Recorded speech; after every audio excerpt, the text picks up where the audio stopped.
नमस्कार दोस्तों। RRB NTPC की दूसरी क्लास में आपका स्वागत है। आज हम लोग पढ़ेंगे टाइम एंड वर्क।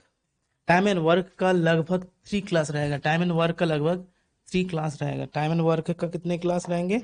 3 क्लास रहेंगे। लगभग 3 क्लासेस रहेंगे टाइम एंड वर्क का। ठीक है, 3 क्लासेस रहेंगे टाइम एंड वर्क का। आज पहला क्लास है। आपको नेक्स्ट डे सेकंड क्लास मिलेगा और थर्ड डे आपको थर्ड क्लास मिलेगा। आप अपना रिवीजन करके नोट्स बना लीजिएगा और आरआरबी एनटीपीसी के लिए तैयार हो जाइए, क्योंकि जल्द ही एग्जाम होने वाला है। तो चलिए स्टार्ट करते हैं टाइम एंड वर्क।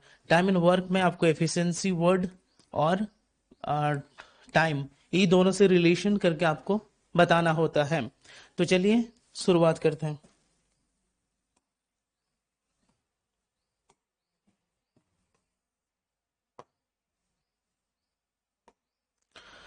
पहला क्वेश्चन है कि A can do a work in 20 days and B in 30 days।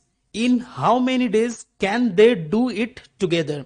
यानी ए किसी काम को 20 days में कर रहा है और बी उसी काम को 30 days में कर रहा है। अगर दोनों अलग अलग कर रहा है तो ए को 20 दिन लग रहा है और बी को 30 days लग रहा है। अगर दोनों साथ में करेगा तो कितने दिन में करेगा? तो हमें सिर्फ कुछ नहीं करना है, लिख लेना है ए कितने दिन में कर रहा है, 30 days में कर रहा है। ए 20 days में कर रहा है। ए 20 days में कर रहा है। ए 20 days में कर रहा है और बी कितने दिन में कर रहा है? बी कर रहा है 30 days में। दोनों का एलसीएम लेंगे। दोनों का एलसीएम कितना आएगा? 20 और 30 का एलसीएम 60 आता है। 60 आएगा। इसी को हम टोटल वर्क मानेंगे। इसी को क्या करेंगे? इसी को टोटल वर्क मानेंगे। अब अगर टोटल वर्क 60 है, इसे 20 days लग रहा है, यानी ये हर दिन कितना वर्क कर रहा है? हर दिन 3 वर्क कर रहा है। टोटल वर्क 60 है, बी 30 days में कंप्लीट कर रहा है, यानी हर दिन ये 2 वर्क कर रहा है। अब हमें कराना क्या है कि ए और बी को साथ में मिलके काम करवाना है। टोटल वर्क कितना है? ऊपर टोटल वर्क रहेगा 60 और एफिशिएंसी ए और बी दोनों साथ में मिलके कर रहा है, इसलिए दोनों की एफिशिएंसी को जोड़ के हम डिवाइड करेंगे। दोनों को जोड़ेंगे 3 + 2 इक्वल्स टू क्या आ जाएगा? 60/5 यानी 12। 12 5 ये 12 5 60, यानी मेरा कितना आंसर आएगा? 12 आ गया। यानी इसका सही आंसर हो जाएगा 12। अगर ए 20 days में अकेले कर सकता है, बी 30 days में अकेले कर सकता है, दोनों को मिल के काम करेगा तो वो 12 days में कर लेगा। ये बेसिक सा पॉइंट है, इसको याद रखिएगा। बेसिक क्वेश्चन आते हैं इसमें से भी अगर पूछा जाएगा तो।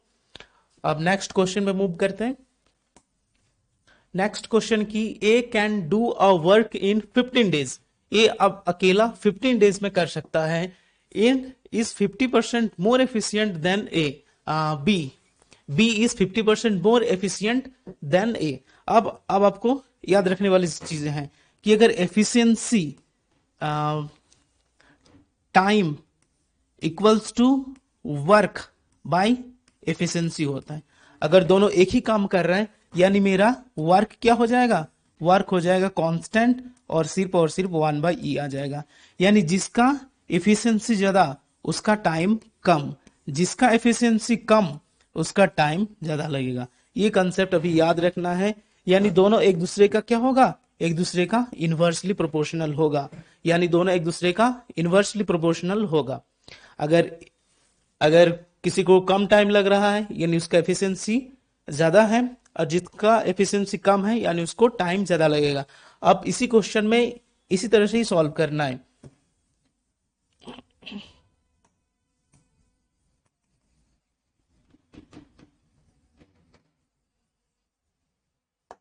चलिए क्वेश्चन को लिखते हैं। सबसे पहले एफिशिएंसी दिया हुआ है कि ए इज टू वी। एफिशिएंसी क्या दिया हुआ है कि ए इज 50% मोर एफिशिएंट। अब देखो 50% को फ्रैक्शन वैल्यू में कैसे कन्वर्ट करते हैं, आपको हमेशा याद रखना है। 50 ऊपर लिखेंगे और नीचे लिखेंगे 100। 100 एक जीरो कैंसिल आउट, 5 2 10 यानी 1/2। अब ये चीजें आपको करना नहीं है, आपको सीधा इस तरह से याद रखना है कि 50% का फ्रैक्शन वैल्यू 1/2 के बराबर होता है। यानी यहां मेरा एफिशिएंसी क्या जाएगा? Efficiency B is 50% more efficient. यानी अगर बी का अगर ए का एफिशिएंसी 2 है तो बी का एफिशिएंसी क्या हो जाएगा, एक बढ़ के 3 हो जाएगा, क्योंकि ए की एफिशिएंसी ज्यादा है, क्योंकि ए की एफिशिएंसी ज्यादा है इसका, इसलिए वो 3 हो जाएगा। और टाइम उसका रिवर्स हो जाता है, टाइम हमेशा एफिशिएंसी का रिवर्स होता है, यानी ये 3 दिन में करेगा तो ये 2 डेज लगेंगे इसे। अब बोले कि ए 15 दिन में काम करता है, तो ए का 15 डेज, ए का 15 डेज यानी कितना मल्टीप्लाई किया गया, 5 से मल्टीप्लाई किया गया। अब 2 में भी 5 का मल्टीप्लाई करेंगे यानी 10 डेज, यानी ए उसी काम को 10 डेज में कंप्लीट कर लेगा। तो पहला वाला था एफिशिएंसी का नहीं क्वेश्चन था, अब दूसरा वाला एफिशिएंसी का ही क्वेश्चन है। इसमें भी पूछा जाता है कि अगर एफिशिएंसी दिया रहेगा तो हम क्वेश्चन को कैसे डील कर सकते हैं, तो इसको नोट कर लीजिएगा। अच्छा क्वेश्चन है, आरआरबी एनटीपीसी में या आरआरबी ग्रुप डी में इसी तरह के क्वेश्चंस पूछे जाएंगे। नेक्स्ट क्वेश्चन पे मूव करते हैं। A and B together can do a work in 12 days. A alone can do it in 20 days. B alone can do it in. A और बी को करने में कितना दिन लग रहा है, ए और बी 12 डेज में किसी काम को कंप्लीट कर रहे हैं, लेकिन ए को करने में सिर्फ और सिर्फ 20 डेज ही लग रहा है, ए को करने में सिर्फ और सिर्फ 20 डेज ही लग रहा है। तो दोनों के एलसीएम ही टोटल वर्क मानेंगे, दोनों का एलसीएम ही टोटल वर्क मानेंगे, यानी कितना आ जाएगा, इसका एलसीएम लेंगे 12 का 40, 60 ले सकते हैं, हाँ 60 ले सकते हैं, 60 मेरा टोटल वर्क आ जाएगा। अगर ये टोटल वर्क 60 है और ए और बी मिलके 12 डेज में कर रहा है, यानी हर दिन कितना वर्क कर रहा है, दोनों मिलके 5 वर्क कर रहा है, 5 वर्क कर रहा है। अब ये ए अकेले 20 डेज में कर रहा है और टोटल वर्क कितने 60 है, यानी 3 डेज में कर रहे हैं।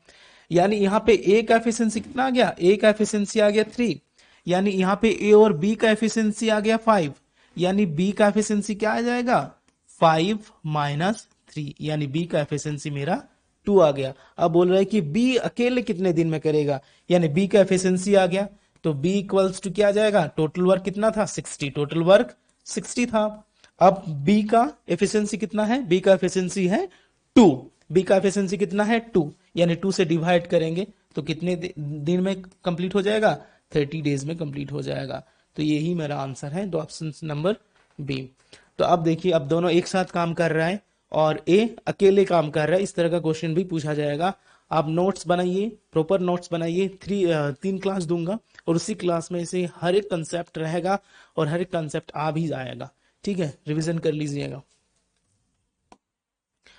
अब 4th नंबर क्वेश्चन की क्या है कि if 6 men can do a work in 10 days, how many days will 15 man take. यानी बोल रहा है कि अगर 6 आदमी रहेगा तो एक काम को 10 दिन में कंप्लीट कर लेगा, अगर 15 आदमी रहेगा तो उस काम को कितने दिन में कंप्लीट कर लेगा। तो इस तरह के क्वेश्चन में हम क्या करते हैं कि मैन की एफिशिएंसी को ही हम लोग 1 मान लेते हैं, मैन की एफिशिएंसी को क्या मानते हैं 1 मान लेते हैं, यानी टोटल वर्क कितना हो जाएगा, total work equals to 6 man. हर एक मैन का कितना एफिशिएंसी है, हर एक मैन का 1 एफिशिएंसी है, यानी 6 into 1 हो जाएगा। और कितने दिन काम कर रहा है, 10 डेज काम कर रहा है, यानी मेरा वर्क ही आ जाएगा 60, वर्क आ गया 60, वर्क कितना आ गया, वर्क आ गया 60। अब बोल रहे हैं कि 15 मैन कितने दिन में करेगा, यानी 15 मैन, यानी 15 मैन का एफिशिएंसी कितना होगा, टोटल वर्क कितने, टोटल वर्क 60 हो जाएगा, टोटल वर्क कितने होंगे, टोटल वर्क 60 हो जाएगा। और 15 मैन और हर एक मैन का एफिशिएंसी कितना है, हर एक मैन का एफिशिएंसी 1 है, यानी 60/15, यानी 15 4 जा, यानी 4 डेज में ये कंप्लीट कर लेगा। क्योंकि ये एक अलग ही क्वेश्चन था, यानी जो कंसेप्ट हम लोग सीख रहे हैं उसे थोड़ा सा हट के ही था कि हम यहाँ पे मैन लेके काम कर रहे हैं, ठीक है। तो ये हो गया, तो इसका सही आंसर हो जाएगा 4 डेज, यानी अगर मैन वाला क्वेश्चन दिया रहेगा तो आप वहां पे एफिशिएंसी मान के चलिएगा 1, ठीक है। नेक्स्ट क्वेश्चन पे मूव करते हैं। A can do a work in 25 days, B in 50